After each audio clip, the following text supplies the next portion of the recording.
Welcome to the Coaching Edge podcast with your co-hosts, Dr. Steve Jeffs and Erwin de Grave. Each episode, we bring you expert guests and transformative coaching insights. Let's dive in. Hello, everybody. Welcome to a new episode of the Coaching Edge podcast with your co-host, Dr. Steve Jeffs, and myself, Erwin de Grave. And today we have the pleasure to talk to Tim Brownson. Hello, Tim. How are you doing? Hi, guys. I'm doing exceptionally well, thank you. Thank you, and welcome, Steve, of course. So, Tim, we could try to introduce yourself, but you know yourself much better than we do. So, who is Tim? How did he get in coaching? And what does he do in coaching nowadays?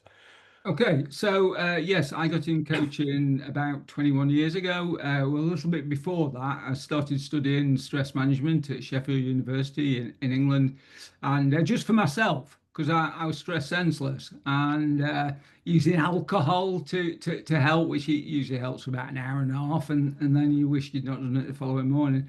And then I saw a coaching course. I thought, you know what? I'm going to go and do that. It should make me a better sales manager. I'm sure I'll pick up some interesting tips. And then after that, there was a 15-day NLP practitioner course. I thought I'll do that. And all this was happening at the time we were looking to emigrate to the US. And I was starting to think, you know what, I really do not, I mean, the stress in sales is pretty intense when you're at corporate level. And I really did not want to go from a highly stressful job, well paid, but stressful, in the UK to one that I couldn't envisage, having worked for an American company for a period, being any less stressful, but I would have had less time off, less vacation. So that was the saving grace that was stopping me going insane, was 5 weeks holiday a year. I would get a week if I was lucky. So I thought, okay, you know what, I'm going to be a coach. How hard can it be? So turns out very hard. As I sat there, did loads more. I did another did a master practitioner in NLP, then another master practitioner, and then I trained in hypnotherapy. I did some workshops, and basically just sat there and thought, come on then, everybody, I'm here. I've got a website up, and strangely enough, people weren't beating a path to my door. I didn't need a stick to keep them away. And towards the end of 2006, I started to panic a little bit, and it was all brought to a head one evening, and I was sat on our patio with a beer and the dog sleeping by my feet, or one of them, and we had a pool at the time, and it was about 5 o'clock, and I was reading a book, and my wife came in, and she slid the door back, and she looked at me and looked at the dog, and then looked at the beer, and she says, "You're not on fucking holiday, you know." And then you can't slam a sliding door, but I think she would have done if she could. It just went shh. Oh, that wasn't very dramatic. And she went back in. But then I started thinking, she's absolutely right. I'm treating this like it, because starting when I moved to Florida, and we'd been to the US a lot, and I just loved the warm weather. So I really dove into learning marketing. I thought sales and marketing were effectively the same thing. Obviously, they're not. They cross over a little bit on the Venn diagram. Got into online marketing, and then over the next couple of years, really started to do well with my SEO specifically, but also social media. Built my list up to about 12,000 people, and I was getting at one stage 150 unique visitors a day to the website, which is pretty good for just a life coach writing about self-development. And then it started to take off from there. But about 2011, I would say, other coaches started coming to me because they could see what I'd done, and they wanted me to help them do the same. So started working with a few coaches, and they kind of like organically morphed, and I really enjoyed it, because I'm not keen on the structure of proactive coaching. I'm not keen on the, you can't give advice. Yeah, but I love giving advice, just as my wife. Yeah, none of it lands, but I like giving it just in case one day. So I was really enjoying doing both, a bit of coaching, sort of traditional coaching, helping with the marketing and client attraction. And then over about 2-3 years, I suddenly found myself just really working with coaches and not putting any effort into a daring adventure, which was my coaching business. And that website's still up there. It's a bit embarrassing because I'm still clinging on to my 40s and I'm 63 now. So I'm like, oh, don't look at that. Yeah, I didn't have any more hair, but I certainly looked, substantially younger than I do now. And that's what I do. I've been doing that for 12, 13 years now, and I love it. I absolutely love it. So, but I get frustrated because there's so many people, selling to coaches now, many of whom have got no experience in marketing at all. They just see a marketplace that's saturated with loads of people that are a bit desperate. So there you go. You weren't expecting it that long, was you? Sorry. That's perfect. What's changed in the last 15 years? Well, when I started, so I'm going back a little bit more than 15 years. There was, to the best of my knowledge, there was two other coaches in Orlando. I don't know how many there are now. I mean, we've been back in the UK for 5 years, but I bet there's 200 people who feel that they're a coach or they're doing some element of coaching. So that's changed. There's been a massive influx, and that was already happening before COVID, and then COVID just accelerated it because there were people that were like suddenly got leery about either they were put on they lost the job, they're on furlough, or they were just nervous that how vulnerable they were. So a lot of people who thought about coaching dove into it. But there's also a lot of things changed with marketing. Nobody could start a business and be as successful as I was back then, doing what I did back then. And that's not to be arrogant. It's just I did it on sheer force of will, just cranking out lots of content, blogging every day, doing guest posts, getting on podcasts, etc. That avenue, Google couldn't give a crap about content now. It's drowning in content because of AI. So trying to make inroads like that won't work. You've got to be a lot cleverer. So I think marketing's tougher now than it was, especially for new coaches, because they've got to force through all the noise that's going on. And I'd say that's the biggest thing. I don't know about whether there's been much change in how coaching's delivered, other than more people. For my first 6, 7 years, I only saw people face to face. They came to my office in Orlando, and I didn't. That was it, because Skype back then was about the only thing. We all know Skype calls, don't we? It was a horrible experience. But now I would imagine that there's very little face-to-face coaching or in-person coaching, rather. So what would you, so a lot of things change over the last 15, 20 years, as you said, which is correct. So what would you say to coaches nowadays to be able to stand out of all the noise and the AI? Right. Well, I think, I'm a big believer in values. I've written a book, The Clarity Method, which is about core values that a lot of coaches use that are with their clients. And I think your values and which really flow into your messaging and to a lesser extent your positioning, it's your values that help you stand out. So I am definitely not the coach for every other coach. I'm loud, I use humor a lot in my writing, and it's very sort of dark humor a lot of the time as well. So some people, I use a lot of sarcasm, and I don't use emojis, so people sometimes don't know that I'm being sarcastic. They think I'm being serious. I once said that I got the face of Brad Pitt and the body of Zeus, and this woman sent me an email saying, "You are so arrogant." I'm like, you think I can see this, I'm not blind. So I've lost my track. What was I going to say then? What was the original question, Steve? Sorry. About the tips for coaches around Yeah, this. so get your messaging right is the most important thing. Be prepared to make yourself uncomfortable in terms of putting yourself out there. You can't, just sticking a motivational quote on Instagram every now and then it is not going to cut it.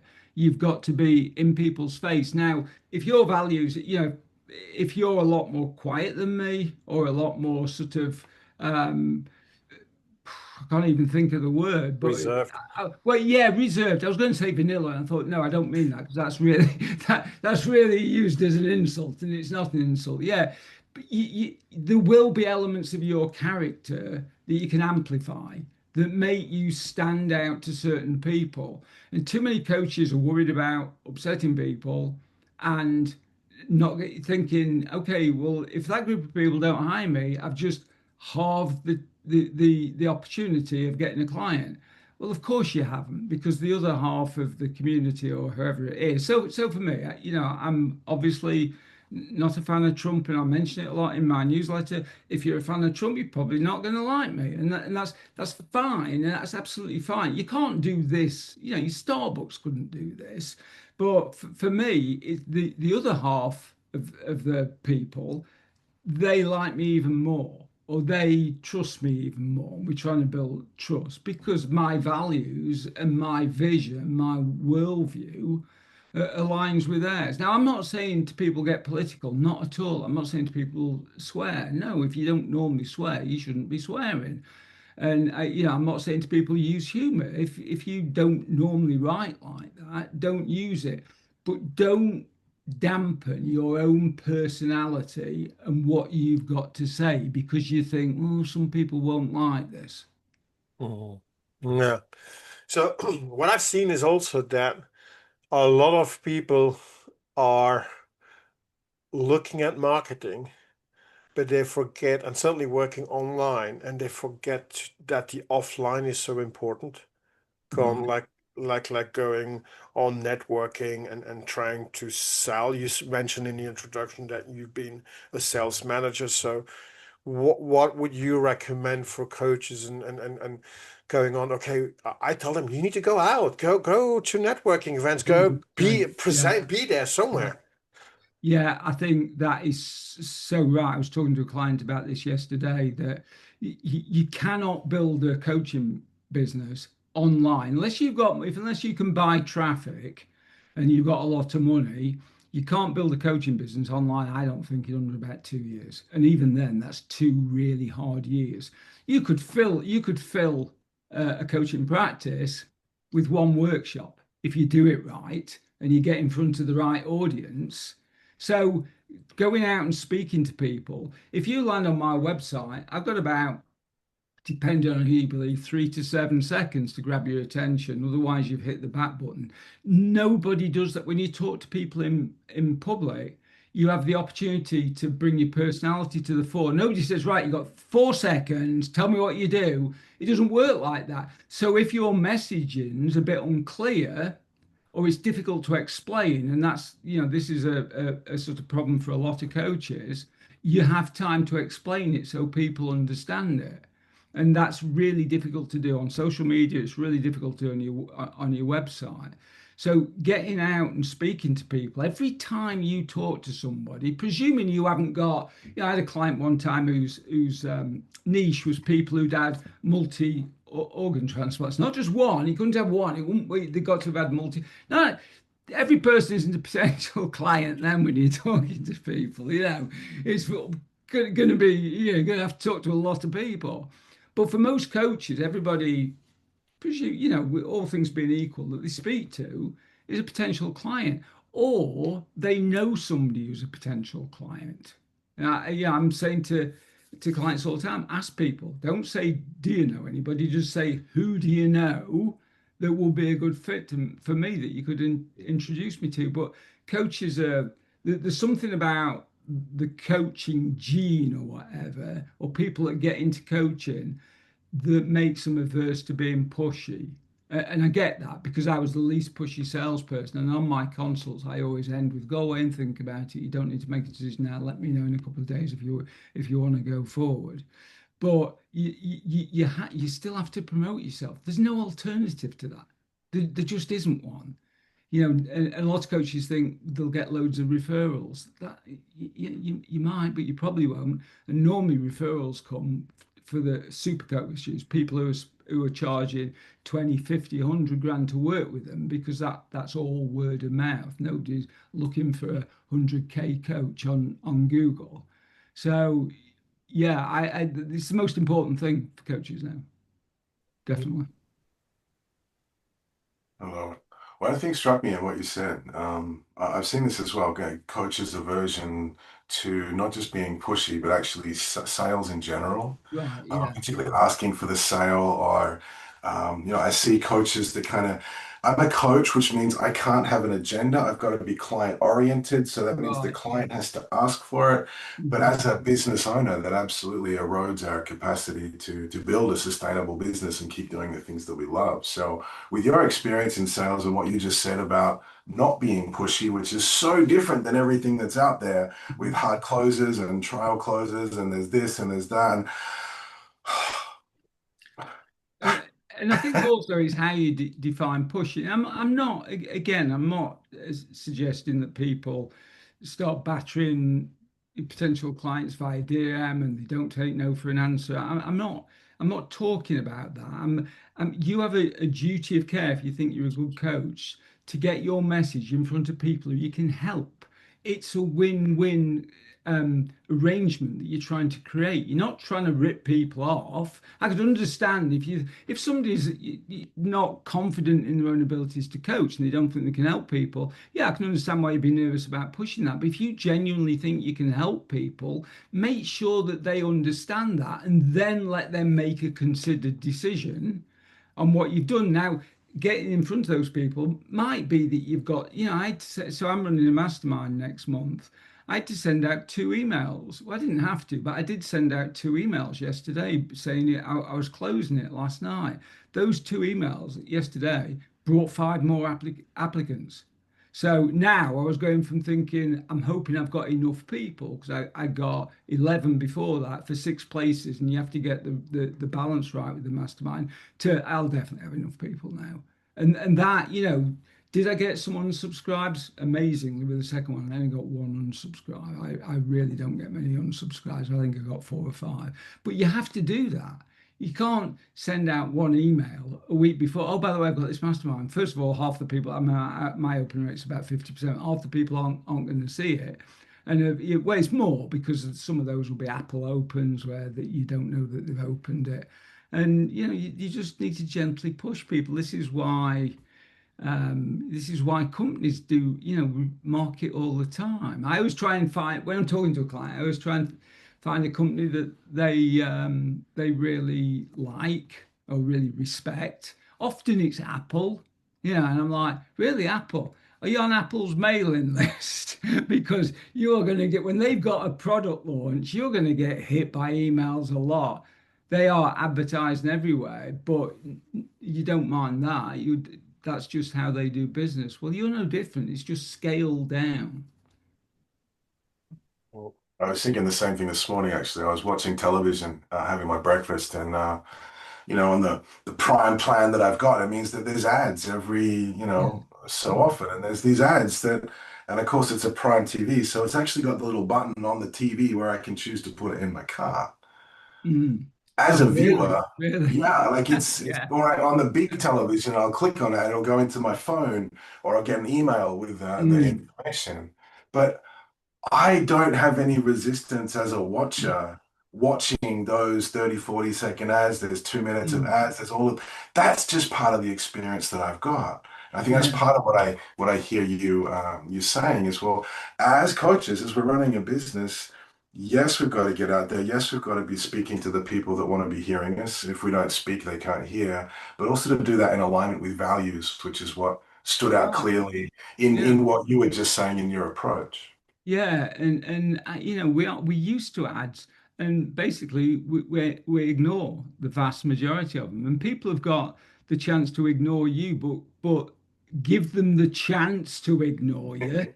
Yeah, if they don't know you're there, the worst thing a coach can do is like, they don't know you're there. Do you get, well, I don't know. I don't know if they saw me. I didn't like to be pushy and make sure they saw me. You just can't do it. You couldn't do that when I started, Steve. So I was spending $1 a pop buying motivational quotes from a guy in Ukraine. This was before Pinterest and Canva, and posting them on Facebook. And I had about 4,000 people on my business page at the time for a day in adventure. They weren't working then. They never brought me any clients then. It's like now it's just forget about it. You've got to be in people's face and telling them how you can help them. And I just blew in the face repeating this message, but it's just like so frustrating. I know I don't like it. I do loads of stuff that I don't like in terms of business. We'd all rather be sat in front of a client, but you've got the stuff that has to happen to allow you to do that. And a lot of coaches won't do it. So they're just coaches, they don't see themselves as business owners, which they absolutely have to do if they're going to be successful. Steve just mentioned something when he was talking about having breakfast, watching television, and the ads come on. Why for example, Steve, why don't you bother watching those ads? Because you are looking at something. It could be a TV series, it could be a movie, it could be so you're interested in the series and you just accept that those ads come on because it's part of that series that you're watching. It's okay, I'll go quickly to the toilet and I come back and I can continue watching the series. So what my mind started thinking about is actually what would be the right place for you as a coach to go and advertise what you do is where people are doing something and you come there, and it's the same with the email. That's the big goal, the big what would say the goal to figure out when would be the right time to send an email to someone that they would say, I don't mind receiving that email because I'm in something, doing something, and I need to pause, and it doesn't matter. I don't know if you understand the concept I'm trying to put, because you're watching those ads because you're watching a series and those ads come up and you just have to go through it. Does that make any sense what I'm saying? I'm sure there's some sense in there somewhere, but I'm optimistic. What strikes me in where you're pointing and in this whole conversation is, and you alluded to this, Tim, I think there's a difference in communicating online than there is in person. And for me as a coach and with coaches that I'm working with, we can often translate an in-person conversational approach to the online world. Yeah. So for example, if I'm at a networking event and I see people talking, we're not just going to stand up and start shouting to the whole room. We're not going to walk up and start sort of poking people on the shoulder and then throwing whatever message we want at them. We don't interrupt what they're doing when we're in person. And so I can see this mindset where online, well, I don't want to send the email because, I don't want to interrupt them. They might be doing something else. We don't have a conversation, so I kind of can't speak. And I can see that holding people back. And yet, Tim, where you're pointing is, well, actually, I've got a message as a coach, as a business owner. I can help people achieve what they want more of. Well, let me start to talk about how I can help people and actually educate people, enroll people, and actually have that communication go out in a way that those people that are ready for it, to your question, Erwin, those people that are interested in the product of the ad aren't the ones that are going to walk up and create a cup of coffee. They're going to sit there and go, actually, that's really interesting. And oftentimes, that's exactly what I need, but I didn't know that I needed that. But now that I've seen it, I'm going to take action. I think that's part of the opportunity and the difference that we as business owners have to change our mindset about the value that we're bringing by communicating to people that we can't see. Right. Yeah, 100% again. And nobody complains about when they see a movie trailer, which is basically just an ad, because they want to see it if it's a movie they're interested in. But this all comes back to and I sometimes love getting, because I'm an Apple fanboy. It's pathetic, honestly. I've got two laptops, two AirPods, 17. I had to go and buy the 17, which I didn't need at all. So when I get new products, it's like, oh God, do I need it? No, of course I don't. A week later, this is why I need it. I've got to have it. But this is the importance of building a list for me, even in an age of AI, and that is that it's permission marketing. That when people sign up for our list, they have given us permission to email them. So you can email them and you're not interrupting them, like, adverts and just dropping in front of people at the right time online. That's interruption marketing. And I get some people are being, a little bit more leery of doing that. But if you can build a list, they're all people saying, you know what, I actually like what you've got to say. Send me some more of it. I mean, you get some. I wrote this really long post about how to write a prompt with a massive prompt at the bottom as an example that people could go and analyze their coaching. So they could put the prompt in, put a recording of a coaching session, and it will go through it and highlight strengths, weaknesses, etc. And somebody emailed me back saying, I haven't got time to read something like that. And I'm just like, dude, I'm giving you free information that I would have killed for 20 years ago. I mean, obviously you couldn't use AI 20 years ago, but somebody sending me quality information like that, where all I'm trying to do is help you, but I think that's indicative of a lot of coaches, that they just don't want to do the work. I'm sorry to say that, and I know there'll be pushback because there are coaches, and I've got clients who are really hard workers, but there's a lot who just feel like, they're rolling the dice, so it's a side hustle, it's a bit of a hobby, or I'll just do this, I'll just do 2 or 3 clients a month, and then I've still got time. Yeah, good luck with that. I know people that have been coaching for 2 years that have never had a paying client. I know loads that have been coaching a year that then quit that never had a paid client. And why is that? Because they don't, they see it as a hobby? Because I think that's an interesting thing. Is it also about a mindset? And it's not only about saying from, okay, it could be a side hustle, but it's really about the mindset that you Yeah. need to have if you do something. It's a business. When you start as a coach, you start a business, and you're not Mhm. only a coach, but you're also a business owner and a CEO of your own coaching business. Right. Right. Yeah, it's exactly that. They think, and this isn't to knock on those people because I'm describing myself now. There's a kind of level of not arrogance, but it's just a deficit of knowledge that they don't understand. So the training companies, they're not going to lead with, look, this is really hard. It's brutally hard to get clients. I lead with that. That's all over my website, and I'm constantly telling them, this is really hard because I want people to drop out who aren't committed to it. So the training companies aren't going to tell them. So they sign up for the 5, 10, 20 grand and pay it on coaching. They come out with certification and it's like, well, I'm here, everybody. And it's just crickets and tumbleweed and then some more crickets, more tumbleweed. It doesn't work. You've got then, so they've spent the money. They're at a point, happens quite a lot where they've then got to generate revenue from clients, but they've lost 2 years where they could have been starting to market the business because they didn't know they had to market a business. And they've got a website that's horrible that talks about people getting in alignment, and I create space for my client. All bollocks that people don't even understand what it means. It's like, I'm a coach and I don't know what half the people are trying to say.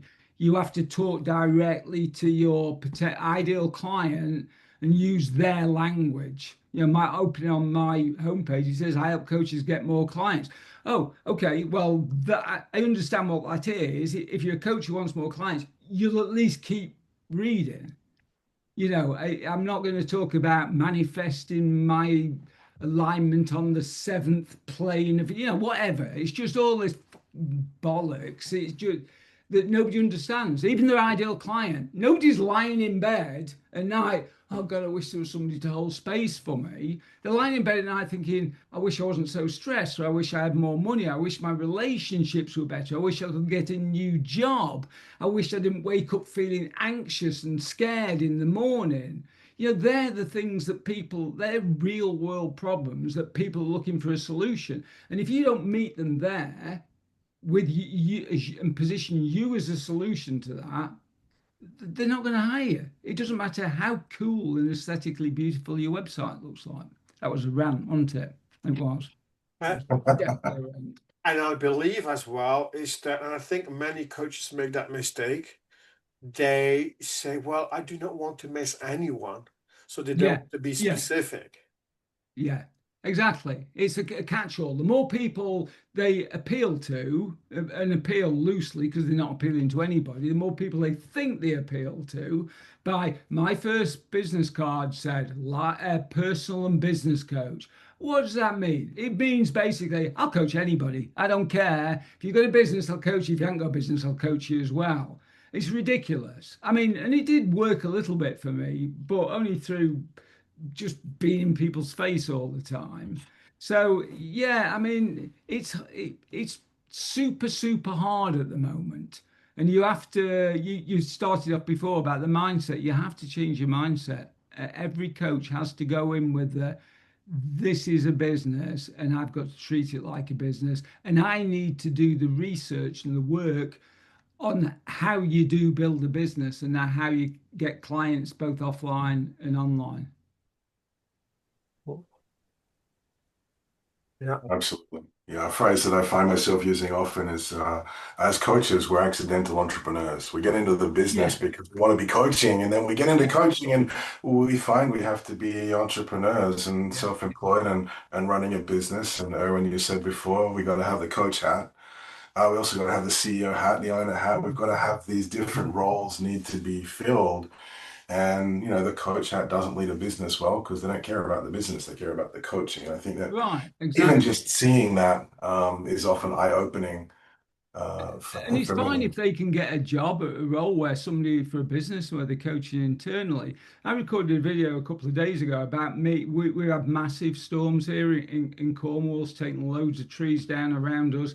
And I was out with the dogs, and it was absolutely lashing it down. It was miserable, and I just didn't want to be out.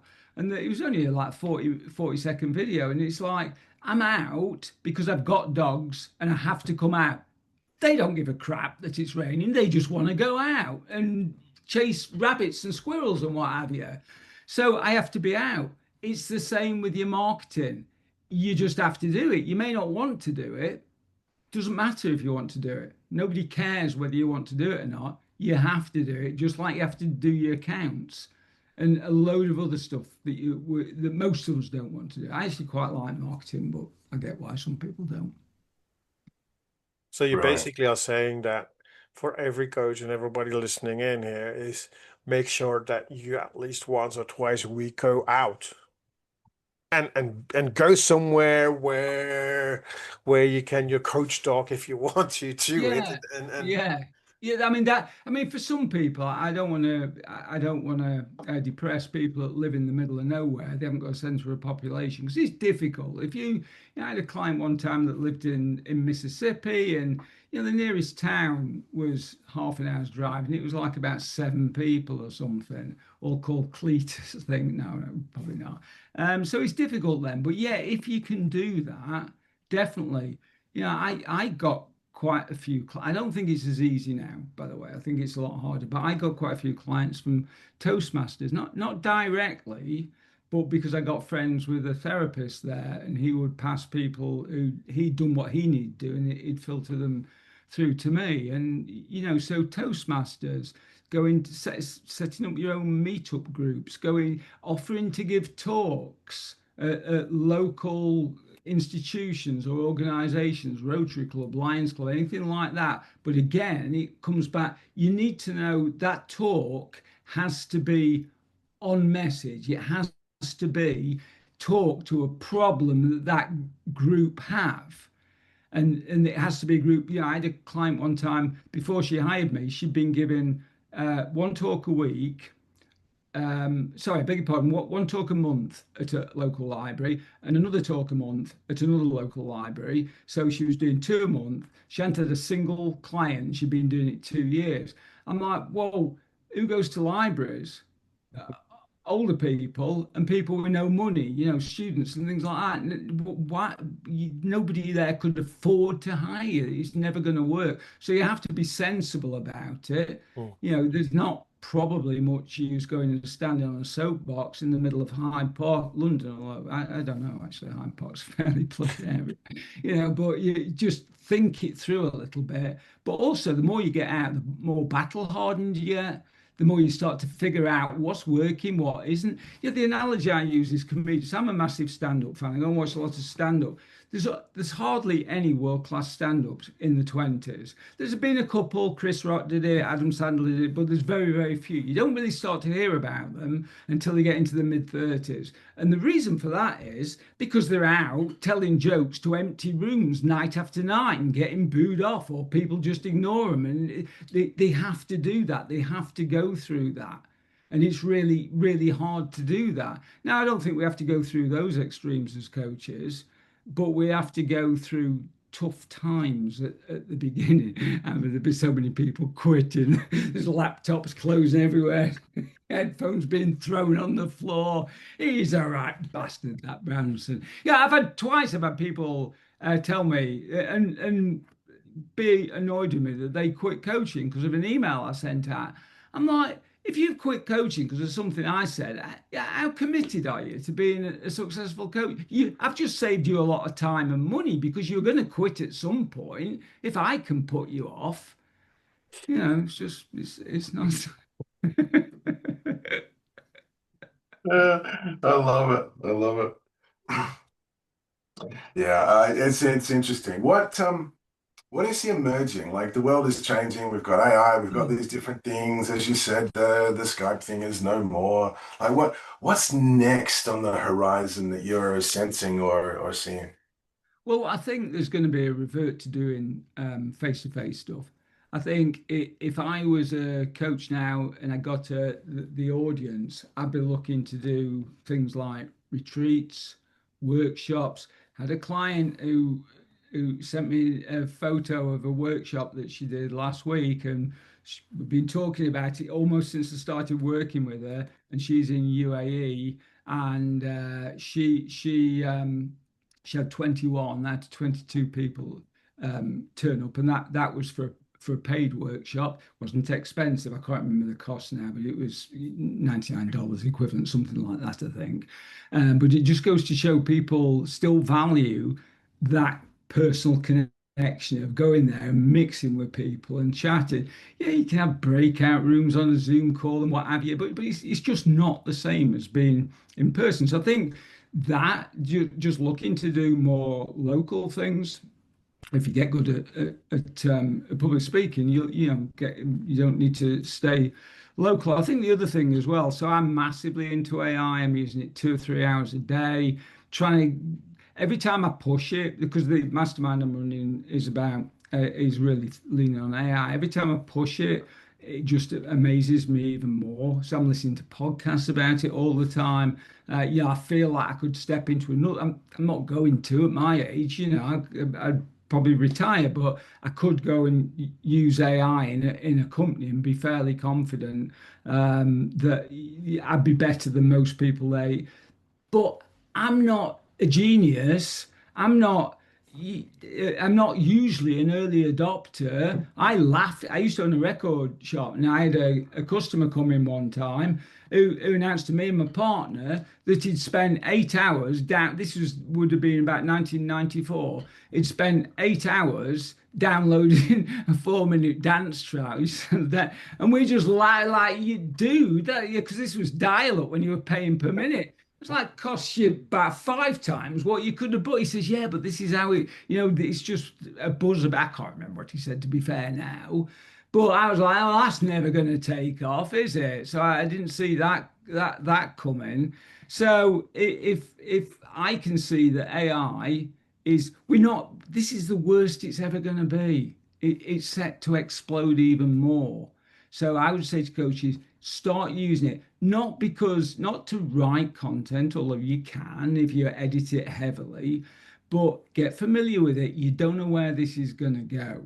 Nobody knows where this is going to go, not even the people in the at the front end of this don't really know, because they're arguing about what the outcomes are likely to be. And if AGI, artificial general intelligence, comes along, which is basically can do any task, any white collar knowledge worker task better than any human, we're in trouble, and it will happen at some point. And the people, I say we're in trouble, a lot of people are going to be in trouble. The ones who won't be are those who are at the front end of the wave, the not necessarily early adopters now, but close to being early adopters. Because one of the things that I found with my own business is with blogging. So I got into blogging in 2006. I was kind of at the front end of the wave. It's much easier to defend your position than it is to usurp somebody. So if you're already good at using AI, you're going to find it a lot easier to keep on top of AI and to keep learning it than somebody that dives in when it's a little bit further down the road. So I'm pushing I won't take on a client now that won't use AI. I'm not prepared to do it. It's going to be a death sentence for any coach, unless they're just doing everything extra, everything face to face. Even then, I'm not sure what's going to happen. It's going to be this is as big as the internet, and some people don't get that yet. They're starting to, but it's incredible. Well, Ever thought especially about coaching on AI so that coaches that you do AI coaching with an AI coach? So imagine that you make a clone of yourself Oh and God. being and that people talk to AI. Yeah, yeah, yeah. Well, I've had a friend who's already done that. Guy called Michael Heppel, and but the problem with doing that is, first of all, there's still a lot of work involved in doing it. I'd have to take, everything I've ever written and so on, and upload that and train it on that. You've got to have a lot of technical knowledge, which I haven't really got. I'm more of a user than a techie. And just as you get it working, the technology moves on again. So there's a lot of constant tweaking. I mean, I do think that there's going to be a lot more. Chat GPT is already a lot of people's counselor, coach, whatever. And I think that's okay up to a point, but it's obvious that you get, whether it's Chat GPT, Claude, Gemini, you're going to get bad results from it. I had a horrendous result from it yesterday from doing some tech stuff. I was having problems with my MacBook, and it gave me some code to run. I ran the code, and it rendered my keyboard unworkable. And I'm like, what have you done? So I'm having because I use voice chat. What the fuck have you done? I go, oh yeah, sorry, you caught me on that, Tim. Well, I don't want to catch you. I want a laptop that works. I saw a brilliant cartoon. It was a person lying on a hospital bed, looking at the left hand side, going, well, isn't my appendix on the right hand side? And there's a robot in a white coat going, ah, you got me on that one. It's just so anybody use it, it can give terrible advice. And that's why I'm not worried about my own job at the moment, because people need to know how to interpret the information. And if you've got no knowledge of the topic and you just take what it gives you, and I've done a similar thing with some more, I'm going to stop using it for IT, for running a personal network. It gave me some crap advice about a month ago as well. So if you don't know what to do with that information, then you're going to look foolish. And a lot of people are using it, but when they start to get bad information, and they blame the AI, and it's almost, I mean, the hallucinations are the problem with the AI, and they're difficult for them to eradicate. But most of the time, it's user error, users not knowing how to do it, users ask a simple question with no context, with no background, don't tell it what you want it to do specifically, and it gives them a crap result. Yeah, it's like hiring a VA and saying, go and write me a blog post, and that's it.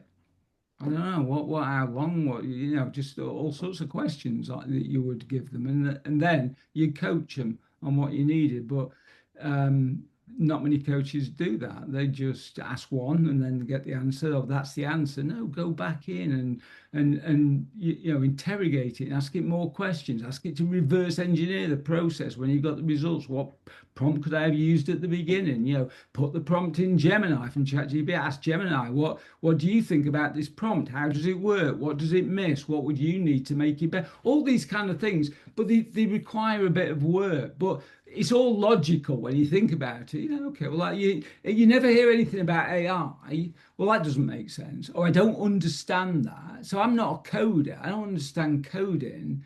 But AI is just, it's like a human being. It's like an eager grad student who's never going to go out on the lash and come in with a hangover the following morning, that's always there whenever you want and always going to try and help. Yeah, and very eager to please. I see that inherent Yeah. in the models. It's like, well, actually, you want something, I'm going to do it. Like, you mentioned, the dogs before. There's a way that the dog kind of gets excited when you come in, and I see that sort of Yeah, yeah. energy, which can also be distracting, but also, a realignment. Well, this has been brilliant, Tim. For those that are curious to learn more, or aligned with your values and want to connect with you further, how can people connect? The Fully Booked Coach is my website. If you just, I've got the fullybookcoach.com and fullybookcoach.com. They can find me there. They can, the only social media I really do serious, I have got a Facebook group and there's about 6,000 people in there, but I don't like Facebook. I don't like Meta at all, but I'm fairly active on LinkedIn at just Tim Brownson. I'm also fairly active, well, very active on Reddit. I love Reddit. We should do another podcast and just talk about, it's such an untapped market for coaches. I'm crushing it with clients on Reddit, and there I am, the angry coach, which is a tongue in cheek because people think I'm being angry sometimes, but I'm laughing like this. Well, thank you very much, Tim, for this exciting, interesting chat. And everybody else, thank you for listening in. And until the next episode, take care. Thanks for Bye. tuning in to The Coaching Edge. Until next time, keep coaching and keep growing.